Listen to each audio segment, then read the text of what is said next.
Zellers has Jordan. Jordan with 2 seconds to go. Puts it up and scores!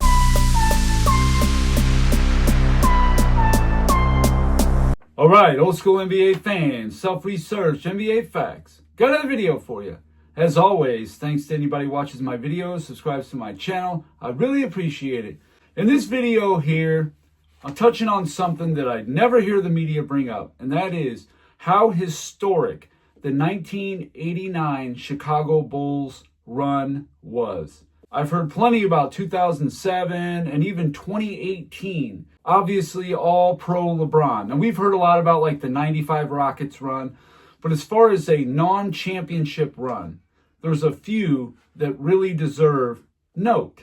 And I just don't see how the 2018 is anywhere near the level of 1989. What Michael Jordan and the Bulls were able to do with only Jordan as the only all-star on that team. Pippen, Horace Grant, they hadn't made all-star, all-league, none of that. They were a 47-win team.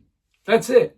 Now, one of the things that makes this such a historic run is the fact that the 89 Bulls were one of 8 teams ever that were under 50 wins, but beat multiple 50-plus win teams. Only 8 times ever has it been done. And in order of when they were done, 1969 Boston Celtics. I think the second greatest run of all time. It was a championship. Boston was 48-34. They took down Philly 55-27.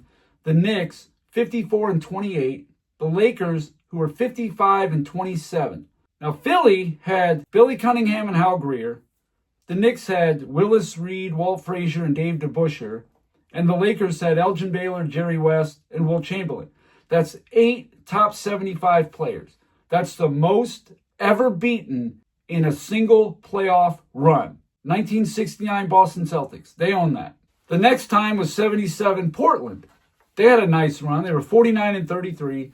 They beat Denver, who was 50-32. The Lakers, who were 53-29, the number 1 seed out west. Philly was 50-32. They took down all 3 of them. Washington in 78, they were a 44-38 team. They also won the championship. They beat San Antonio, a 52-30 team, and they beat Philly, 55-27. Seems like Philly's always getting beat. Houston Rockets in 81. This one here, they had a losing record, 40-42. They beat the Lakers, who were 54-28 in the first round. Now that was only a best of 3, but then they beat San Antonio 52-30. They then beat another 40-42 team, the Kansas City Kings, in the conference finals. They had 2 40-42 teams going for the finals. One of those 2 teams had to win it. And then they got beaten 6 to Boston. The next time it was done, 1989 Chicago Bulls, 47-35. They take down Cleveland, who was 57-25 in 5 games. The Knicks were 52-30. They took them down in 6. In 1994, Indiana, 47-35. They beat Orlando 52-30, and they beat Atlanta 57-25. Now, on its face, it looks like the 94 Indiana did the exact same thing Chicago did. They had the same record and beat the 2 teams with the exact same record that the Bulls beat. But there's a big caveat, and that is Atlanta that year traded Dominique Wilkins. They were the number 1 seed, far and away the best team in the East. They traded their best player. By the time it came playoff time, Atlanta barely got out of the first round. And then in the semis, Indiana beat them in 6. The next year in 1995, Houston, the amazing run we all know. They beat Utah, Phoenix, San Antonio, and Orlando. The best run of all time, bar none. It's been done once in the last 30 years where one team under 50 wins took down multiple plus 50-win teams. The last time was in 2023. Miami beat Milwaukee 58-24, and Boston, it was 57-25. That's the 8 teams ever to do it, and the 89 Bulls are one of them. Now, I would be remiss if I didn't mention this. There are 2 teams that had the equivalent of under 50 who beat teams that had the equivalent of 50 or over. The 99 Knicks, they were 27-23. They were on pace to win 44.3 games. But we don't know if they wouldn't have actually won 50. Probably not, but we don't know. They beat Miami, Atlanta, and Indiana. All three of those teams were on pace to win 50 games, but maybe they wouldn't have been. We don't know. And then 2020 Miami, same thing. They were on pace to win 49.5 games. So very likely they probably would have won 50 games and they would have been eligible for all this. And they did beat three teams that were on pace to win 50 or more games. But as it stands, we got 8 teams to ever pull that off. And the 89 Bulls are one of them. Now that's just one side of the coin. The 1989 Chicago Bulls, they were 5th place in their division.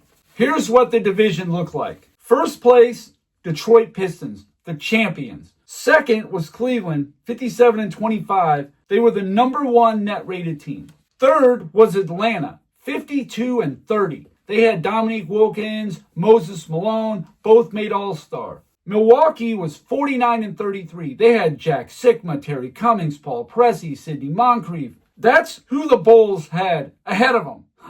And then the Bulls at 47-35. Indiana was in last place at 28-54.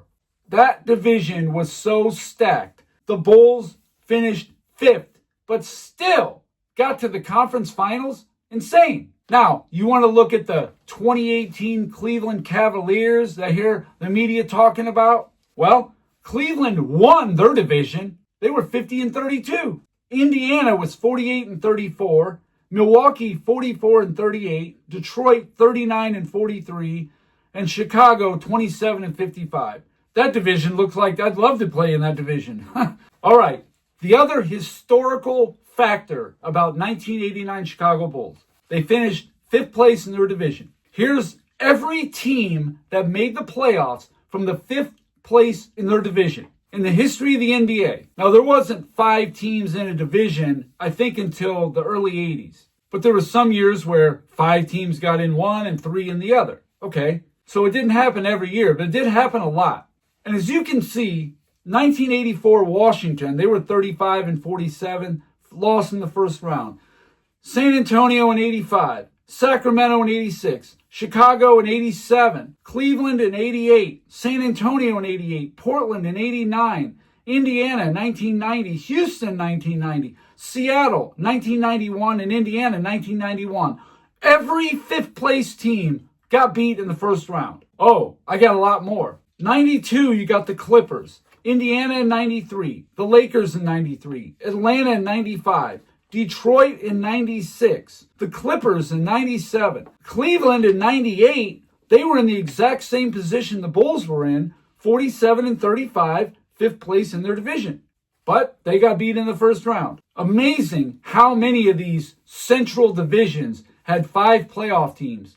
Shows you that Jordan was obviously in the tougher division his whole career. 2000 Milwaukee and Sacramento, 2004 Houston, 2006 Milwaukee, 2015 New Orleans. Now there was one other team that won a playoff round in the history of the NBA as 5th place team. The 2023 LA Lakers. Can you believe that? The LA Lakers were 43-39. They beat Memphis 4-2. They had injuries, but whatever. They beat Golden State 4-2, and then they got beat by Denver 4-0. They had an 8-8 record. The 1989 Chicago Bulls, they beat Cleveland 3-2, New York 4-2. They lost to Detroit 4-2. 9-8 record. So that means, as a 5th place team, the Chicago Bulls, 1989, had the most wins in NBA history from a 5th place team in the division, period. And the best winning percentage. Now here's a little caveat about that 2023 Lakers team. They were 43-39. Before the trade for D'Angelo Russell, Jared Vanderbilt, and Malik Beasley, the record was 25-31. After the trade, the Lakers finished 18-8 to end the year with that team. So obviously, they weren't the same team at the end as they were earlier in the year with Westbrook. So all I'm saying is they were better than the record indicated. But now we get to the 89 Chicago Bulls and their historic run. They were tied 2-2 against Cleveland.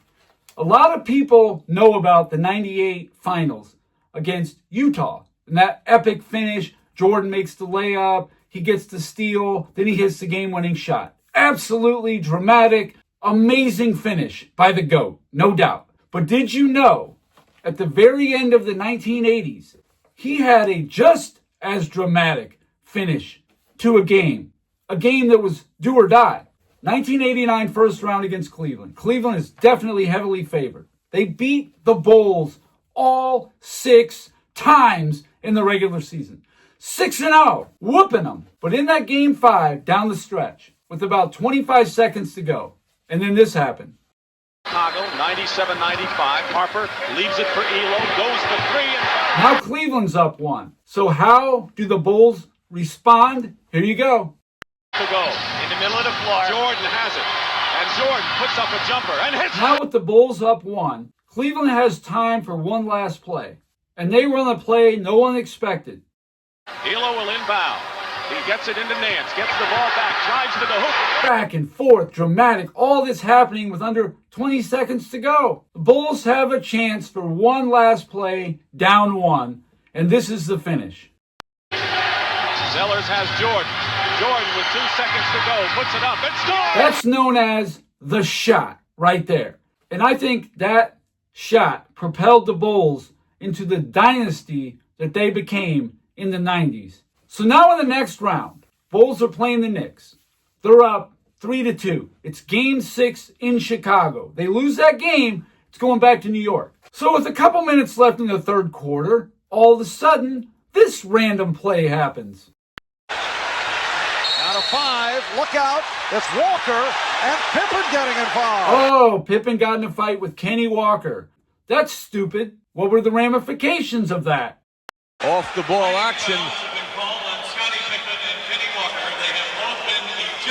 Oh, snap. They kicked out Kenny Walker and Pippen.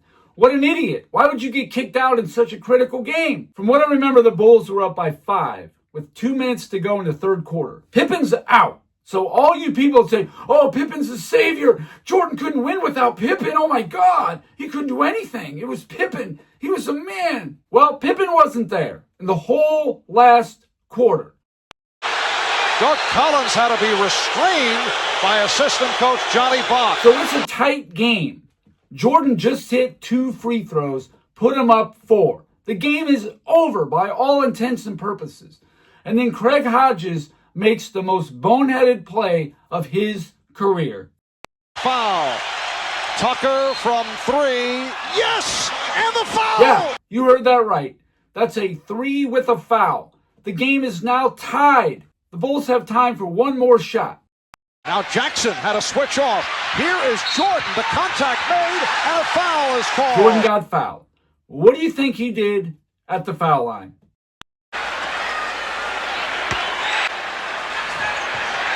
All he really had to do was make 1 there. 2 is nice, but the Knicks can win with a 3 either way. It didn't matter if he hit 1 or 2, really, as long as he made 1, but he sunk them both. Now the Knicks need a 3 to win it and send Game 7 back to New York. To Newman from 3 for the winner, and that's it. As you can see, they didn't hit it. The Bulls beat the Knicks. 2 rounds they won in the playoffs now. It's a 47-win, 5th-place team. Amazing. In the Eastern Conference Finals, the Bulls got out to a 2-1 lead. Then Detroit came up with those Jordan rules. All it was is they just got extra aggressive on Jordan because they knew nobody else on the Bulls could beat him. And that's exactly what happened, and it worked to a T. But did you know, in Game 6, if the Bulls win it, they force a Game 7. But in the first minute of the game, the closeout game, Scottie Pippen, once again. You can say it wasn't his fault. It wasn't. Okay, I agree. But dude, another closeout game, you're not available? Here we have another look at it. You'll see that it's an accident. There it is right there. Lambier did not have any idea. Yeah, I know. That was a shot. No doubt. Would I have bounced back for a must-win game? Absolutely, I would have played in that game, no matter what I had to do. But Pippen didn't. And maybe people don't know this. Some of you guys probably do. But Scottie Pippen, in some closeout games, you saw he got ejected in the closeout game against the Knicks in '89. You saw he took an elbow in the closeout game against Detroit in '89. Also, 1997 Eastern Conference Finals closeout game. He played 6 minutes, then he was done. That was it. You know about 1990 where he had the migraine game. Yeah, he played, but he was 1 for 10, garbage. And then in 98, game 6 of the finals, he had the back issue. He had this habit of either just not being available or always something happening in these closeout games. Not all of them, didn't happen all the time, but it happened enough. So when comparing the 2018 Cleveland Cavaliers run to the 89 Bulls run, to me, it starts and ends with this. We can argue about who was better. Cleveland beat a 48-win Indiana team. They were inferior. By record, they were just an inferior team. They beat Toronto, who was the second net-rated team in the NBA. All right? The 89 Bulls beat Cleveland, the number 1 net-rated team. Okay? The Bulls then beat the Knicks, the Atlantic Division champions. They won 52 games or whatever. Cleveland in 2018 beat Boston, a 55-win team, I think it was, but they had no Kyrie Irving. So we can argue what was bigger, beating Boston and Toronto in 2018 or beating Cleveland and New York in 1989. Okay, whatever. I think the Bulls' competition was slightly tougher, but whatever, doesn't matter. Each team had to play the champion, okay? Here's what the 2018 Warriors did. In the first round, they beat San Antonio 4-1 by 46 points, okay? That's 9.2 points per game. In the semifinals, they beat New Orleans by 43 points, 4-1, 8.6 points per game, okay? In the conference finals, they beat Houston 4-3 by 81-point margin. We all know Houston didn't have Chris Paul for game 6 and 7. We know that. But still, 11.57 points per game is what they beat Houston by. Then in the finals, which is supposed to be the toughest competition, Cleveland gets swept, lose by 60 points, 15 points per game. That's the worst of all 4 of Golden State's competition. Wow. Maybe the 2018 Cleveland run is a little overrated, don't you think? Well, either way, let's take a look at the 89 Pistons, the champion that the Bulls had to play, which I think was a better team than the 2018 Warriors, but we'll argue that another day. In the first round, Detroit beats Boston 3-0. They did not have Larry Bird. They did not have Danny Ainge. That's true. But they had Reggie Lewis, and he played well in that series. Still had McHale, they had Parrish, they had Dennis Johnson. They beat them by 32 points. That comes to what? 10.66 points per game. Okay, fair enough. In the semifinals, they beat Milwaukee 4-0 by 47-point margin. That's about almost 12 points a game. That's 11.75 points a game. They had Jack Sikma, Paul Pressey, Sidney Moncrief, Terry Cummings. Still a very good 49-win team. I think if Milwaukee was in a weaker division, they would have won 50-some games. But they were in the tough Central. Then in the conference finals, they played the 47-win Bulls team. They beat them 4-2 by 27 points. Over 6 games, that's 4.5 points per game. Then in the finals, I know Magic was out for half the series. Byron Scott was out. Absolutely. But they still had Michael Cooper, James Worthy, Kareem, all that. I played a video the other day, having Kareem at 42 or not. That's what made it Showtime, right? What a joke. But they beat the Lakers by 27 points, 4-0.